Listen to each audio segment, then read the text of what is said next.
When did you hit an ex with revenge so perfect it could be a movie ending? I was 23 when I met Trevor at a coffee shop downtown. He was everything I thought I wanted. Charming, successful, drove a BMW, wore expensive suits that probably cost more than my rent. He swept me off my feet with fancy dinners at restaurants I couldn't pronounce, and weekend getaways to wine country where he'd order bottles that cost what I made in a week. 6 months in, I moved into his penthouse apartment overlooking the city. That's when the mask slipped completely. Trevor had this obsession with control that started small and grew like cancer. He criticized everything with surgical precision. My clothes were too cheap and made him look bad in public. My friends were beneath his social circle and embarrassing to be around. My job as a graphic designer was adorable, but not real work that mattered. He called my designs childish finger painting that any college kid could do better after a few YouTube tutorials. When I got excited about landing a big client, he'd roll his eyes dramatically and change the subject to his latest business triumph, making sure I understood the difference between real success and my little hobby projects. He made me feel small, insignificant, like I was desperately lucky he even bothered with someone so mediocre and unremarkable. The worst part was how he'd gaslight me with the skill of a professional manipulator. If I called him out on his cruel behavior, he'd claim I was being overly sensitive or imagining slights that didn't exist. He had this way of twisting conversations and rewriting history until I questioned my own memory, my own reality, my own sanity. I started doubting myself constantly, apologizing for things that weren't my fault, walking on eggshells in what was supposed to be my own home. His favorite phrase became my personal nightmare. "You're being dramatic again." Whenever I expressed hurt or frustration, he'd sigh with theatrical exhaustion and launch into a condescending lecture about how successful people don't waste time on petty emotions or imaginary problems. He'd compare me unfavorably to his previous girlfriends, all apparently more mature, more understanding, more grateful for what they had than pathetic little me. The psychological warfare was relentless and methodical. He'd make plans with me, then cancel at the last minute for work emergencies that turned out to be drinks with friends. When I'd express disappointment, he'd accuse me of being clingy and not supportive of his career. He'd invite me to work events, then ignore me completely while schmoozing with colleagues, leaving me standing alone like an unwanted accessory. If I mentioned feeling left out, he'd claim I was being antisocial and embarrassing him in front of important people. He controlled our social life completely, vetoing my friends as boring or inappropriate while surrounding us with his colleagues who treated me like an amusing pet. He'd schedule dinners without consulting me, then get angry when I had other plans. He'd cancel my plans without warning, claiming he needed me to attend some work function where I'd spend the entire evening being ignored or condescended to. He controlled our home environment with the same systematic approach, redecorating without consulting me and dismissing my preferences as juvenile or inappropriate for someone of his professional standing. My artwork disappeared from the walls, replaced with generic corporate pieces that looked like hotel decorations. My books were relegated to a single shelf in the bedroom, while his business journals and leadership biographies dominated the living spaces. He even controlled my appearance with increasing boldness, buying me clothes that fit his image of what his girlfriend should look like, then sulking or making cutting remarks when I wore anything else. He'd critique my makeup, my hairstyles, even my posture and body language in public. Nothing I did was ever quite right, quite professional enough, quite worthy of someone in his position. The control extended to my finances as well. Though I paid half the rent and utilities, he made all decisions about our shared expenses. He'd book expensive trips without consulting me, then expect me to pay my share. When I'd protest about the cost, he'd lecture me about investing in experiences and how my penny-pinching mentality was holding us both back from the lifestyle we deserved. He'd monitor my spending with the dedication of an accountant,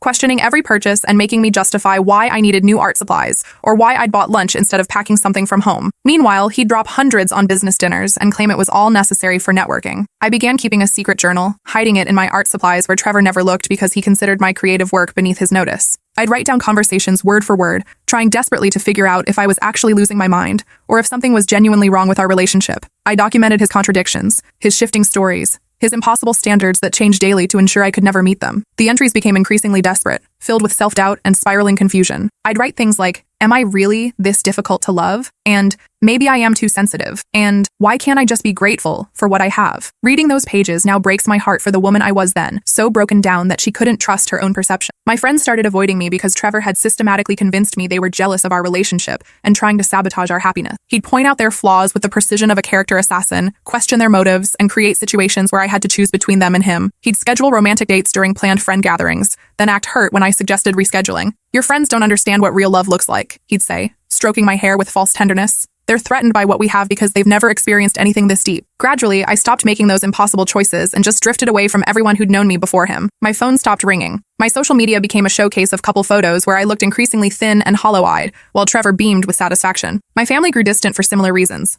Trevor would find subtle ways to criticize them during visits, pointing out their lack of ambition, their middle-class limitations, their inability to understand what real success looked like. He'd make comments about my mother's cooking, my father's job, my sister's life choices, always with a smile, always couched as concern or helpful observation. "Your family means well," he'd say after particularly brutal visits, "but they're holding you back from your potential. You're meant for bigger things than their small-town mentality can comprehend." He'd schedule work emergencies during family events, then blame me for not being supportive when I expressed disappointment. Eventually, I stopped even trying to maintain those relationships, convinced that Trevor was right. They didn't understand our sophisticated urban life and were probably resentful of my success. I became completely isolated, dependent on him for all social interaction and validation. My world shrank to the size of his approval, which was distributed in carefully measured doses to keep me grateful and compliant. The isolation made his psychological manipulation more effective. With no outside perspectives to ground me, his version of reality became the only one that mattered. He'd rewrite the history of our arguments, claiming I'd said things I never said, agreed to things I'd never agreed to. Without friends or family to confirm my memories,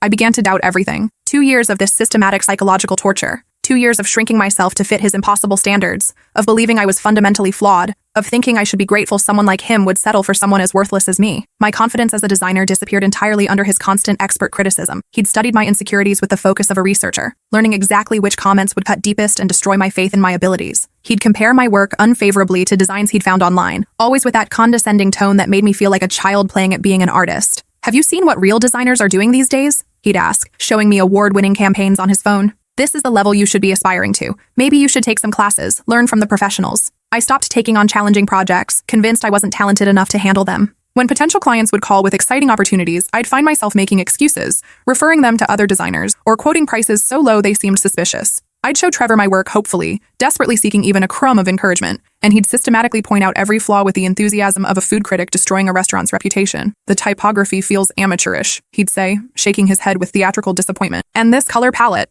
It's very obvious, isn't it? Something a first-year design student might choose." He'd pause, letting the criticism sink in before delivering the killing blow. "Maybe you should stick to simpler projects until your skills develop more." Eventually, I stopped sharing my creative work altogether, keeping it hidden like something shameful. My portfolio grew stagnant because I was too afraid to put myself out there professionally. I started accepting lower and lower paying clients, convinced I didn't deserve better, grateful when anyone wanted to hire me at all. My rates dropped from industry standard to bargain basement. I'd work on projects for weeks, then charge barely enough to cover my expenses because I was convinced the work wasn't worth more. Trevor would praise my humility and work ethic, not realizing he was watching me professionally self-destruct according to his design. Trevor seemed to actively enjoy my professional decline. He'd make comments about how maybe I should consider a more stable career, something that didn't require so much natural talent or creative vision. He suggested I could always work as his assistant, help with administrative tasks at his company, maybe handle some of the simpler design work that didn't require real artistic ability. The patronizing kindness in his voice when he made these suggestions was worse than outright cruelty. It was the tone you'd use with a child who'd insisted they wanted to be an astronaut, but clearly lacked the intelligence for such lofty dreams. "There's no shame in recognizing your limitations," he'd say,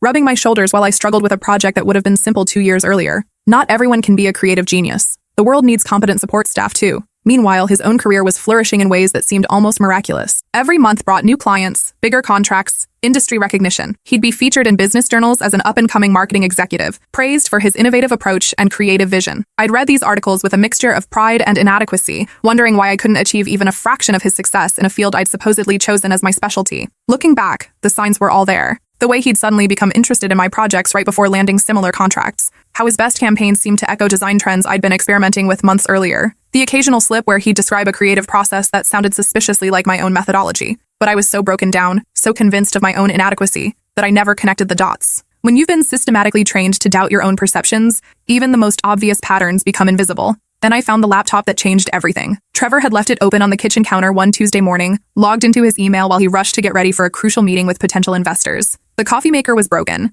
and he was running late, distracted by phone calls and wardrobe decisions. I wasn't snooping. I was just closing the laptop when a subject line caught my eye that made my stomach drop into freefall. It was from his business partner discussing their company's most important campaign yet. They needed a logo designer for their biggest client in company history. The subject line read, "Meridian Creative Portfolio. Final review before presentation." My heart started pounding as I read further, my hands trembling as I scrolled through what looked like a business correspondence I should have been part of but had never seen before. Trevor had submitted my work, designs I'd created for various other clients over the past year, claiming them as original concepts from an expensive design firm called Meridian Creative. He was charging triple what those clients had paid me and taking complete credit for my creativity. My art, my vision, my countless hours of passionate creative work were being used to secure a $1 million contract, and I had absolutely no idea any of it even existed. The email chain went back months, showing a systematic pattern of theft that made my blood run cold. Every design I'd struggled with, every concept I'd agonized over, every piece of work I'd shown him hoping for encouragement, it was all there, repackaged and resold to major corporations for enormous profits. I scrolled through months of emails with growing horror and rage that built like a physical pressure in my chest. He'd been systematically stealing my designs behind my back for over 18 months, building his entire professional reputation on my talent while telling me I'd never amount to anything in the design world. Every client I'd worked with, every logo I'd crafted with love and care,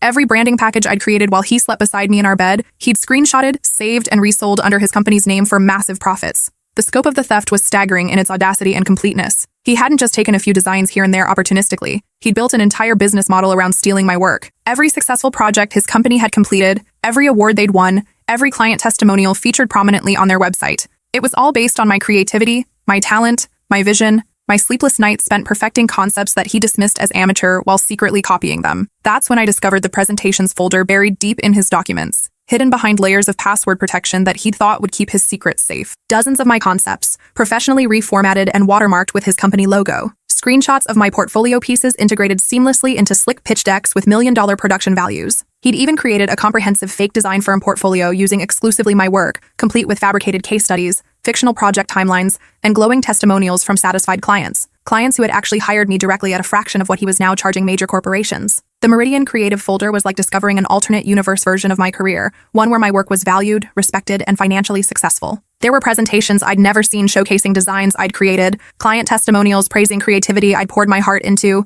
award submissions featuring concepts I developed through sleepless nights of passionate iteration. It was everything I dreamed my professional life could be, except it was being lived by someone else using my stolen work. The level of deception was breathtaking in its sophistication and scope. He'd created fake LinkedIn profiles for non-existent employees at Meridian Creative, complete with professional headshots stolen from stock photo sites and detailed work histories that referenced projects that were actually mine. He'd built an entire fictional design agency's online presence using my portfolio as the foundation, creating fake social media accounts, staged office photos, and even fabricated press coverage. The fake company had a sleek website, professional business cards, even a physical mailing address at an upscale co-working space downtown. He'd created an entire parallel professional identity built entirely on my stolen work, complete enough to fool corporate clients into paying premium rates for what they thought was established creative expertise. He'd even gone so far as to rent conference rooms and office spaces by the hour to photograph fake meetings and create the illusion of a bustling established creative agency. The photos on Meridian Creative's website showed him shaking hands with actors he'd clearly hired to pose as satisfied clients, standing in front of presentation screens displaying my stolen work. One folder contained receipts for everything: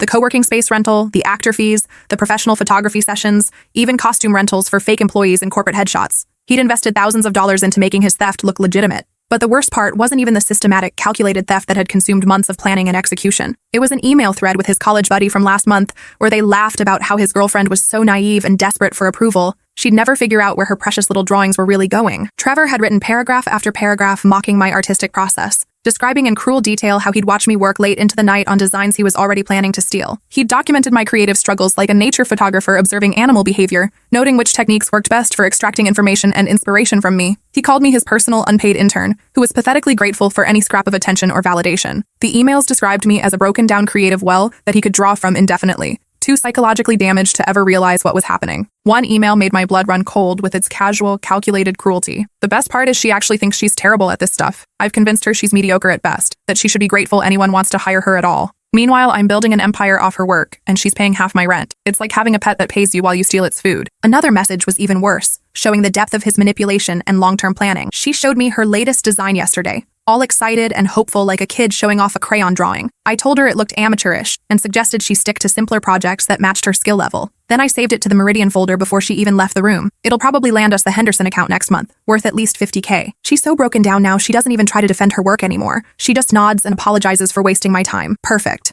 The thread went on for pages, chronicling 2 years of psychological warfare designed specifically to keep me docile and exploitable while he systematically stole everything I created. He documented his manipulation tactics like a case study, comparing notes with his friend about the most effective ways to destroy someone's confidence while profiting from their talent. They discussed my creative process with the clinical detachment of scientists studying lab rats, noting which types of criticism worked best to break down my defenses, which compliments were most effective at extracting information, even which emotional states made me most productive for their purposes. The key is keeping her just confident enough to keep creating, but insecure enough to never question why I'm so interested in her work process. Trevor had written, "It's a delicate balance, but the payoff is incredible. She's basically a creative slave who doesn't even know she's enslaved." There were spreadsheets tracking which of my designs had been stolen, how much profit each had generated, and detailed analyses of which types of projects were most worth extracting from me. My entire creative output for 2 years had been cataloged, monetized, and discussed like a commodity. I sat there staring at evidence of systematic betrayal, my hands shaking with a rage so pure it felt like electricity coursing through my veins. This man I'd shared a bed with for 2 years, this person I'd cooked dinner for and worried about and tried desperately to please, he'd been systematically destroying my confidence while profiting off my talent. Every cruel comment, every dismissive criticism, every moment of gaslighting had been deliberate psychological warfare designed to keep me broken and grateful for scraps. But here's what Trevor had miscalculated in his elaborate sociopathic scheme. 2 years of psychological manipulation had actually taught me something valuable about strategy, survival, and the importance of documentation. I'd learned to be careful, to think several steps ahead, to save everything because he'd trained me to doubt my own memory and perceptions. The same skills he'd forced me to develop to survive his gaslighting were exactly what I needed to destroy him completely. Most people would have confronted him immediately, screamed, thrown things, demanded explanations that would only result in more gaslighting and manipulation. But I'd spent too long being reactive, emotional, dramatic. All the things Trevor said were my fundamental weaknesses as a person. So instead, I got strategic with a level of planning that would have impressed him if he hadn't been the target. First, I documented everything with the thoroughness of a forensic accountant building a federal case. Screenshots of every single email, every stolen design, every fraudulent presentation. I downloaded his entire Meridian Creative folder, saved every piece of client correspondence, every invoice showing how much he charged for my work. I created a comprehensive timeline showing exactly which designs he'd stolen and when, cross-referenced with my original creation dates, client contracts, and payment records. I spent the entire morning organizing the evidence into categories: financial fraud, copyright infringement, client deception, and psychological manipulation. Each category had subcategories, timestamps, financial calculations, and supporting documentation. I'd never been more methodical or focused in my entire life. I backed everything up to multiple cloud accounts he didn't know about,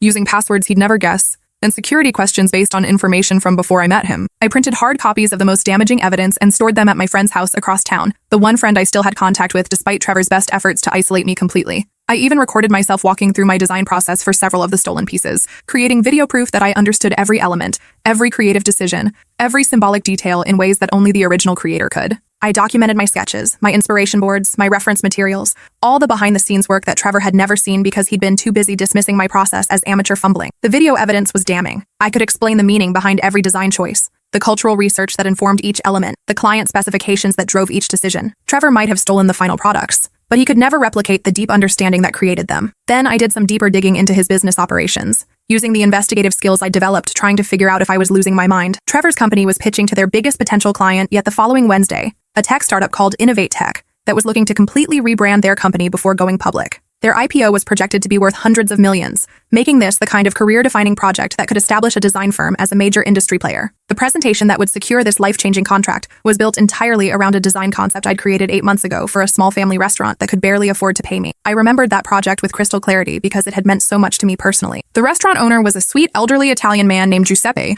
whose family had run Milano's for 3 generations. The neighborhood was gentrifying around them, chain restaurants moving in, rents skyrocketing, and business wasn't what it used to be. Giuseppe had been so apologetic about his limited budget, explaining with tears in his eyes how much the restaurant meant to his family's legacy and their American dream. His grandfather had come to America with nothing, worked in other people's kitchens for decades, saved every penny to open his own place. His father had kept it running through the Depression, World War II, economic downturns. Now Giuseppe was watching everything his family had built being threatened by corporate chains and rising costs. I'd been so touched by his story, by his obvious love for his family's journey, and his desperate desire to honor their sacrifice, that I'd practically given away one of my best concepts for barely enough money to cover my rent that month. I'd spent weeks on that design, researching Italian immigration history, studying traditional craftsmanship techniques, visiting the restaurant multiple times to understand its soul and the community it served. The final logo had been a masterpiece of storytelling. Subtle curves that suggested both old-world elegance and modern sophistication, colors that evoked warmth and authenticity without being cliché, typography that honored tradition while feeling contemporary and accessible. Every element had meaning, from the olive branch that represented peace and prosperity to the subtle script that echoed handwritten recipes passed down through generations. Giuseppe had cried when I showed him the final design, saying it captured everything he'd wanted to express about his family's journey, but could never put into words. He'd shown it to his elderly father, who'd nodded approvingly and said it looked like something his own grandfather would have been proud to display. Trevor had been unusually interested in that project, asking lots of detailed questions about my creative process that seemed supportive and encouraging at the time. He'd even visited Milano's with me, praising my work effusively and telling Giuseppe what a talented girlfriend he had. He'd requested to see my preliminary sketches and rejected concepts, claiming he was fascinated by my artistic development and wanted to understand how real creativity worked. Now I understood that every word of encouragement had been manipulation, every compliment a lie designed to extract more information about my methods, so he could steal more effectively. He'd studied my process like a criminal casing a bank, noting every technique, every source of inspiration, every method I used to develop concepts. Now I knew why he'd been so insistent that I take that low-paying gig, despite my initial hesitation about the budget, why he'd been so supportive and interested when usually I was lucky to get a grunt of acknowledgement for my work. He'd been planning to steal it from the very beginning. The morning of Trevor's big presentation, I put my carefully crafted plan into motion with military precision. I arrived at his office building 45 minutes early, dressed in my most professional outfit, a sharp black power suit I'd bought for job interviews but never worn because Trevor had convinced me it made me look like I was trying too hard to be something I wasn't. The suit fit perfectly, made me feel powerful and confident in ways I'd forgotten were possible. I carried a leather portfolio case filled with original design files, creation timestamps, email correspondence with clients, and even photos of my initial sketches, mood boards, and creative process documentation. I'd called ahead the day before and scheduled a meeting with Innovate Tech's CEO, claiming I was a freelance designer who'd seen their RFP posted on an industry forum and had some highly relevant portfolio samples that might interest them. I'd been professional, but mysterious, suggesting I had unique insights into their specific rebranding needs that other firms might miss. The receptionist had been happy to squeeze me in for a brief consultation before their scheduled presentation. The building's lobby was intimidating in its corporate grandeur, marble floors that reflected the morning light, soaring ceilings with contemporary art installations, the kind of space designed to make visitors feel small and insignificant while simultaneously impressed by the wealth and power it represented.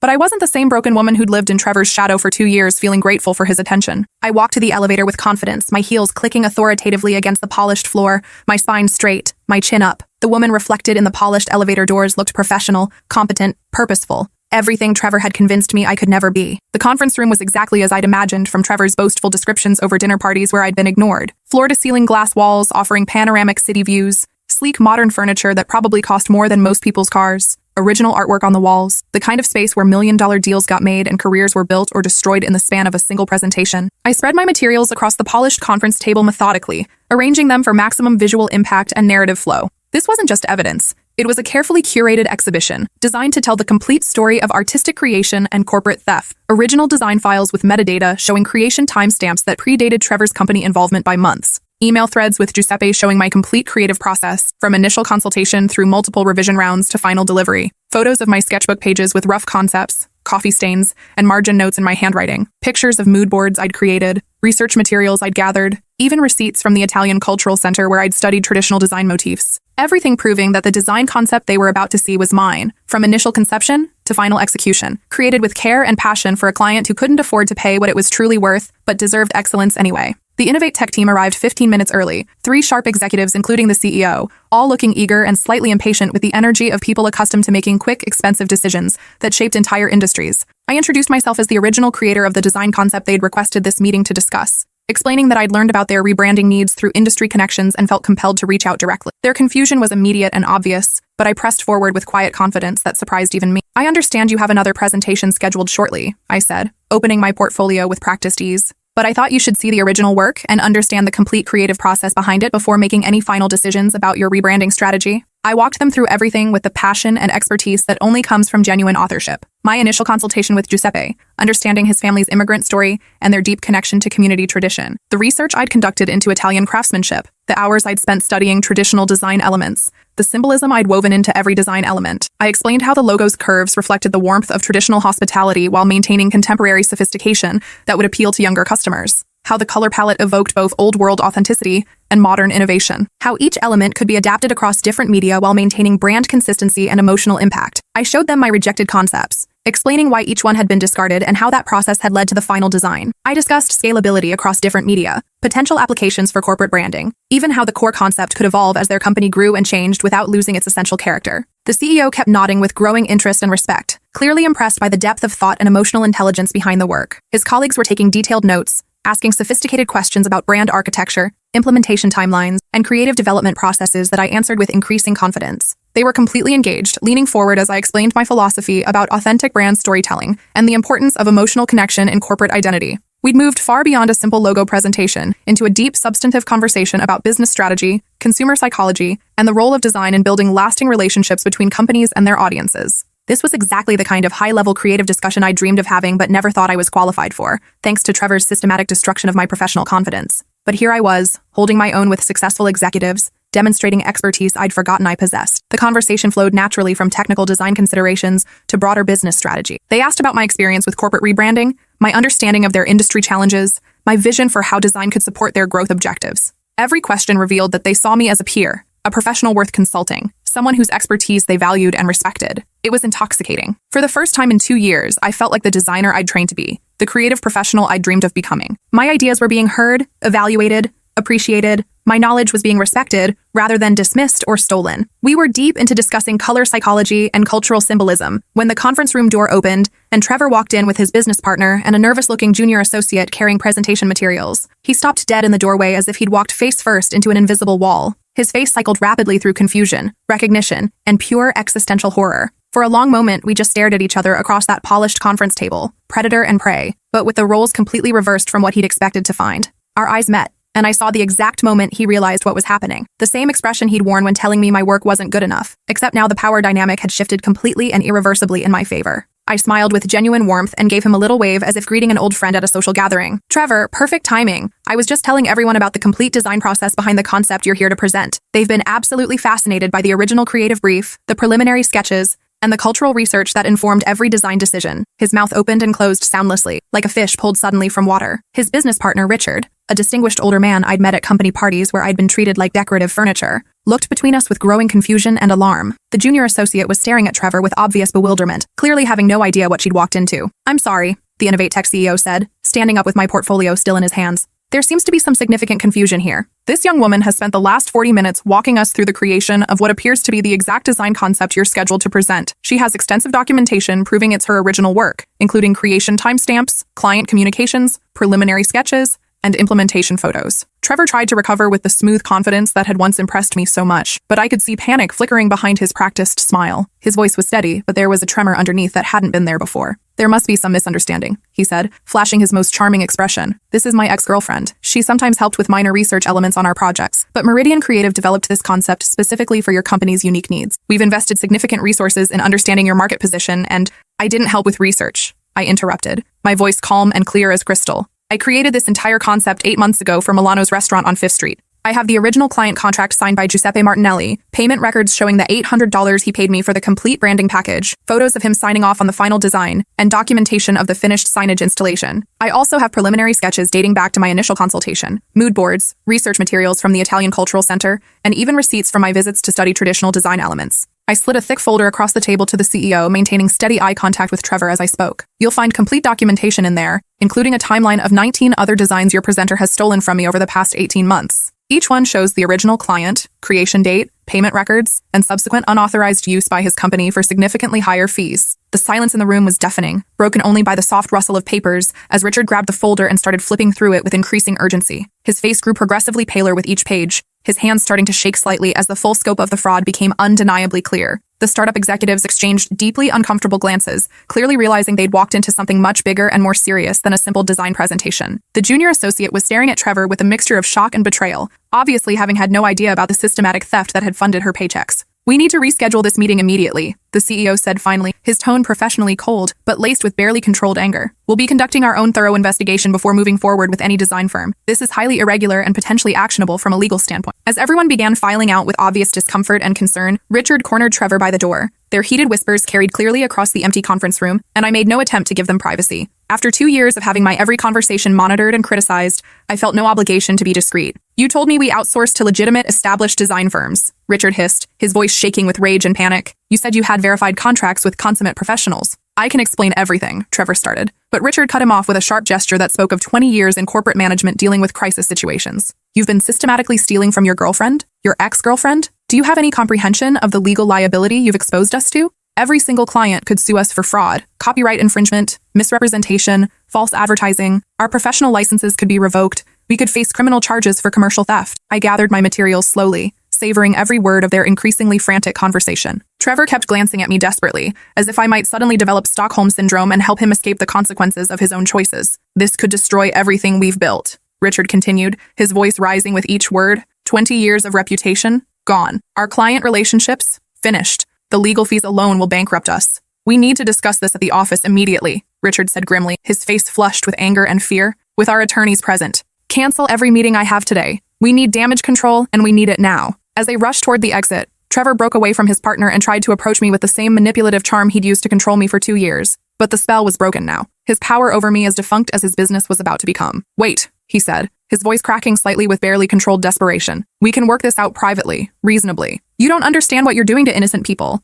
Richard has employees, families depending on this company. You're destroying livelihoods over personal grievances." I looked at him, really looked at him, for the first time in months, without the filter of intimidation and gaslighting. Without the designer clothes and confident swagger, he looked smaller somehow. Ordinary. Pathetic. The spell was completely and permanently broken. "You should have thought about innocent people before you decided to build your success on stolen work," I replied calmly, shouldering my portfolio case. "But don't worry about your future, Trevor. I'm sure you'll land on your feet. You're very good at adapting other people's ideas to suit your needs." He reached out as if to grab my arm, then seemed to remember where we were and pulled back. "This isn't over," he said quietly, but the threat sounded hollow coming from someone whose world was collapsing in real time. "You're right," I agreed. "It's just beginning." That afternoon, my phone exploded with increasingly frantic communications from Trevor. 31 missed calls in 4 hours. The text messages started desperate and quickly evolved through the 5 stages of grief: denial, anger, bargaining, depression, and finally desperate threats. "You don't understand what you've done to both of us. Richard is threatening to dissolve the company and sue me personally for everything I own. I made you look good.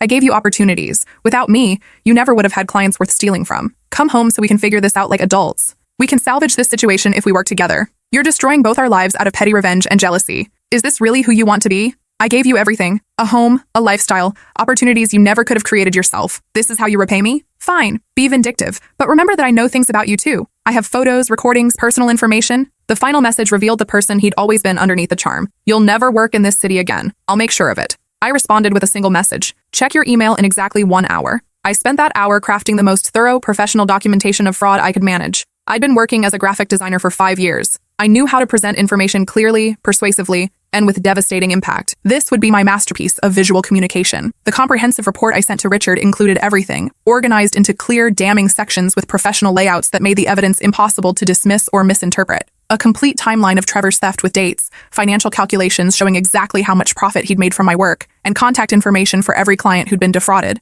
I included screenshots of Trevor's mocking emails about me, showing this wasn't a case of misunderstanding or miscommunication. It was deliberate, calculated exploitation designed to keep me psychologically broken while he profited from my talent. The emails painted a picture of systematic psychological abuse paired with intellectual property theft on a massive scale. But I didn't stop with internal company politics. I spent the rest of that evening systematically reaching out to every client Trevor had defrauded using my work. I created individualized evidence packages for each one, showing exactly how their projects had been misrepresented and what they'd actually paid for. I provided them with detailed documentation of the theft, including financial records showing the markup between what they'd paid Trevor and what he'd paid me. The responses were immediate and explosive. Corporate clients who'd paid premium rates for what they thought was original, high-end design work were furious to discover they'd been sold concepts originally created for small businesses at budget rates. Several mentioned they felt personally betrayed, having specifically chosen Trevor's company because they believed in supporting authentic creative talent. I also sent comprehensive reports to the Better Business Bureau, the State Business Licensing Office, and every professional design organization that Trevor's company claimed membership in. I contacted the local business journal and provided them with a complete dossier of the fraud, including financial documents and client testimonials.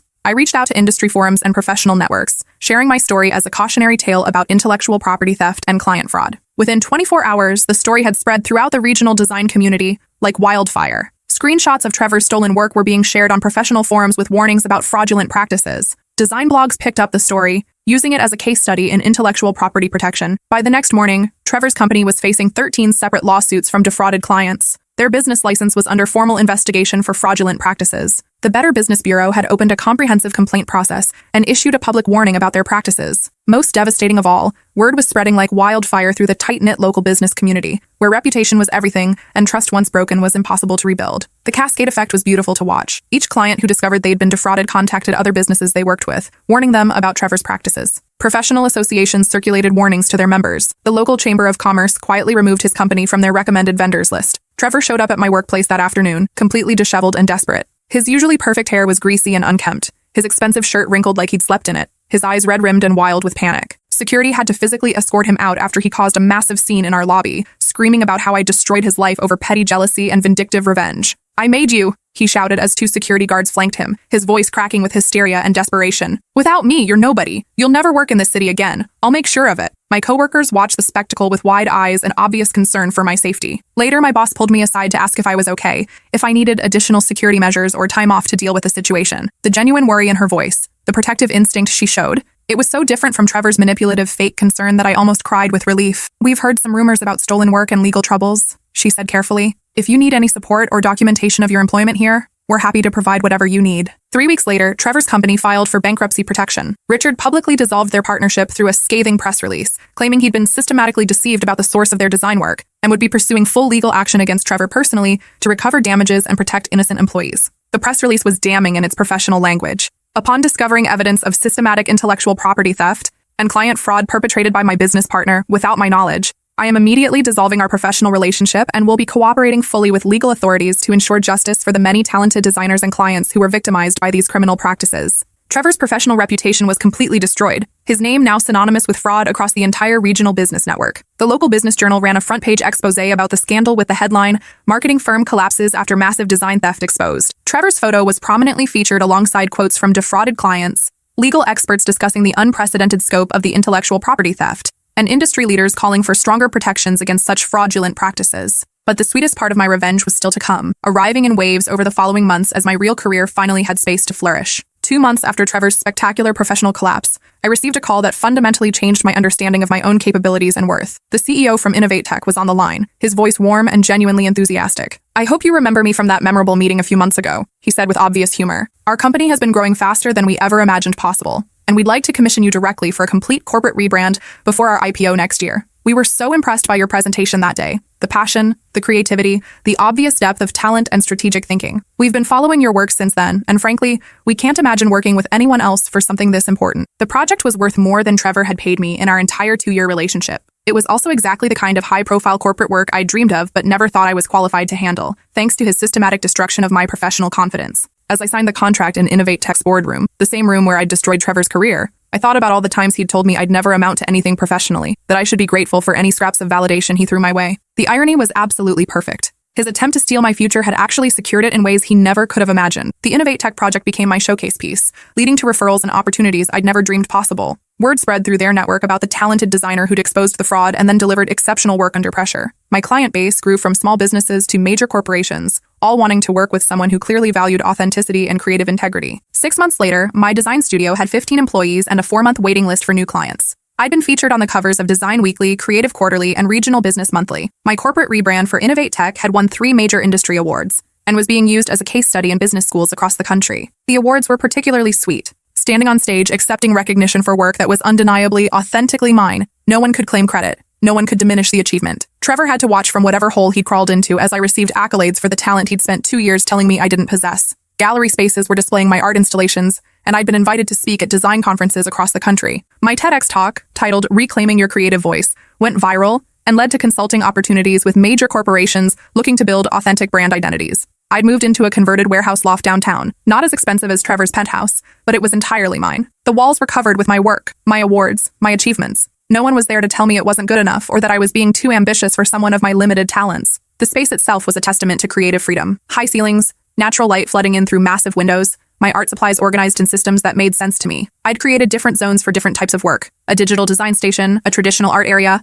a client meeting space that felt warm and inspiring rather than cold and corporate. Trevor, meanwhile, had been forced to move back to his hometown 3 hours away. Mutual acquaintances told me he was working at a chain print shop, doing basic copying and laminating for $12 an hour. His design career was permanently over, his reputation so thoroughly destroyed that he couldn't even get freelance work or temp assignments in the creative industry. The legal consequences had been severe. He'd lost multiple lawsuits, been ordered to pay restitution to defrauded clients, and faced criminal charges for commercial theft. His bankruptcy filing had been denied due to the fraudulent nature of his debts, leaving him personally liable for hundreds of thousands in damages and legal fees. He'd started telling anyone who would listen that his ex-girlfriend had maliciously sabotaged him out of jealousy and vindictive revenge, that he'd been the innocent victim of a psychotic woman who couldn't handle his success. But the legal documentation was public record now, filed in multiple court cases. Anyone who cared to investigate could see exactly what had happened, who had stolen from whom, and who had been the real victim in our relationship. The transformation in how people saw me was remarkable. Industry professionals who'd barely acknowledged my existence when I was with Trevor now sought out my opinions and expertise. I was invited to judging panels,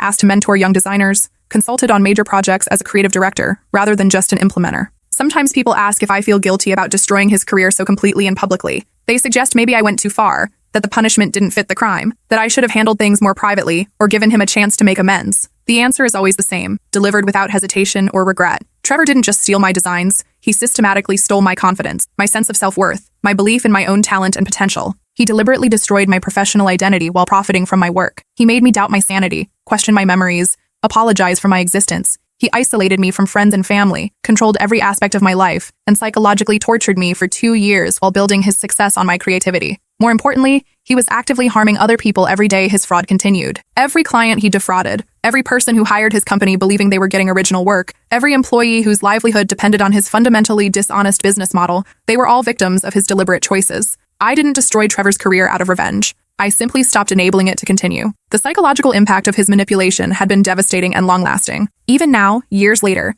I sometimes catch myself second-guessing my creative instincts or seeking external validation for decisions I'm perfectly capable of making. The damage he did to my self-perception required years of therapy to fully address. But there was also unexpected strength that came from surviving his systematic abuse. I'd learned to trust my own judgment even when others questioned it. I developed an internal compass that couldn't be swayed by manipulation or false praise. I discovered reservoirs of resilience and determination I never knew I possessed. 1 year after the conference room confrontation that changed both our lives forever, I ran into him at a chain bookstore cafe. Ironically, the same company where we'd first met 4 years earlier. He looked older, defeated, wearing a faded graphic t-shirt instead of his old designer suits. His hair was thinning, his face drawn with stress and bitterness. His posture curved with the weight of consequences finally delivered. When he spotted me browsing in the business section, his face went through a series of emotions: recognition, shame, anger, resignation, before settling on weary defeat. "Congratulations," he said quietly, nodding toward the magazine rack where my latest profile was featured on the cover of Regional Business Monthly, under the headline, "Local Designer's Meteoric Rise to Industry Leadership." "You got what you wanted." I studied his face, the face that had once made my heart race with excitement, that had convinced me I was lucky to have his attention and approval. Now I just saw a stranger who tried to steal my dreams and failed. "I didn't get what I wanted," I replied calmly, closing the business strategy book I'd been reading. "I got what I earned through my own talent and hard work." He opened his mouth as if to argue or justify or manipulate, then seemed to deflate completely. For just a moment, I saw a flicker of the person he might have been if he'd chosen support over sabotage, partnership over exploitation, love over control. "I really did love you, you know," he said softly, his voice barely audible above the coffee shop's background noise. "In my own way. Maybe I made mistakes, but I did care about you." "No," I said, gathering my things with the confidence of someone who finally understood her own worth. "You loved what I could do for you, what I could provide, how I could be useful. There's a fundamental difference." As I walked away from him for the final time, I felt something I hadn't expected. Not satisfaction or triumph or vindictive pleasure, but genuine peace. The angry, hurt, confused woman who'd discovered his laptop that Tuesday morning felt like a completely different person, someone I'd outgrown and left behind. The best revenge isn't destruction, it's transformation. It's becoming so undeniably successful, so genuinely fulfilled, so completely self-possessed that your former oppressors can only watch from the sidelines and wonder what might have been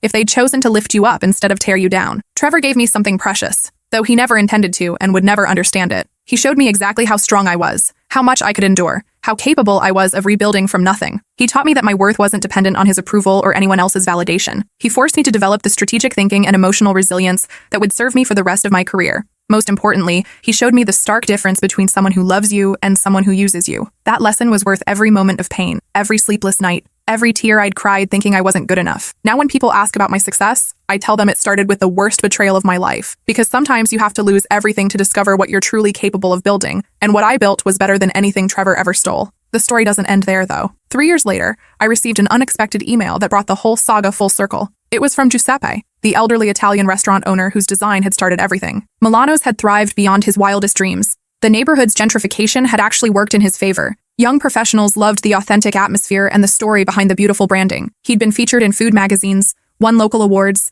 even expanded to a second location. "I see your name in the newspapers now," he wrote in his careful English. "My granddaughter, she shows me the computer articles about you. I am so proud. When you made our sign, I knew you had something special. I am happy the whole world sees it now." He'd included photos of both restaurants, my logo prominently displayed and beautifully maintained. In one picture, he stood beside the original sign with his grown children and grandchildren, 4 generations of the American dream, realized and honored through design. That photo sits on my desk now, a reminder that the best work comes from genuine connection and authentic purpose. Trevor stole many things from me, but he could never steal the relationships I built through honest creativity and sincere care for my clients' stories. Sometimes the most perfect revenge is simply living well, creating meaningful work, and building something beautiful from the ashes of betrayal. And sometimes, if you're very lucky, that revenge tastes like Giuseppe's homemade tiramisu served in a restaurant where your art tells the story of dreams that no one could ever steal.